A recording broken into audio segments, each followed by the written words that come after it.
Exercice sur un navire de la Marine nationale dans le Pacifique Sud. Tous les 2 ans, la Marine nationale organise l'opération Croix du Sud en Nouvelle-Calédonie.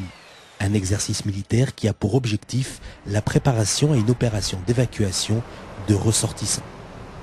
Le scénario de l'exercice actuellement, c'est un pays en crise dans lequel une coalition internationale est chargée d'évacuer des ressortissants.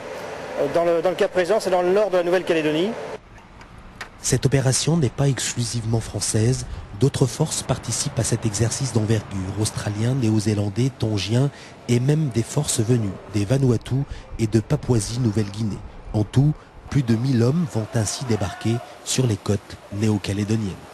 Nous sommes actuellement en phase de ce qu'on appelle le Force Integration Training, c'est-à-dire une phase de travail en commun avec les différentes marines pour s'assurer de notre interopérabilité dans cette mission.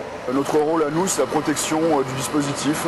Donc l'un des Zodiacs des bateaux qui jouent avec nous a le rôle d'une menace et à nous de contrer cette menace si elle se révèle vraiment dangereuse. Donc, les hélicos, leur rôle, c'est de surveiller tout le plan d'eau, mais ça a également un rôle de blanchissement de la zone de débarquement, donc de la plage.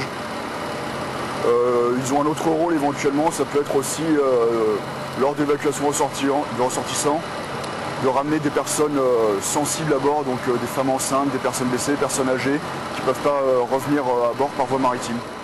L'exercice Croix du Sud permet de tester en grandeur nature les capacités opérationnelles d'une force armée multinationale réunie dans le cadre d'un mandat fictif de l'Organisation des Nations Unies.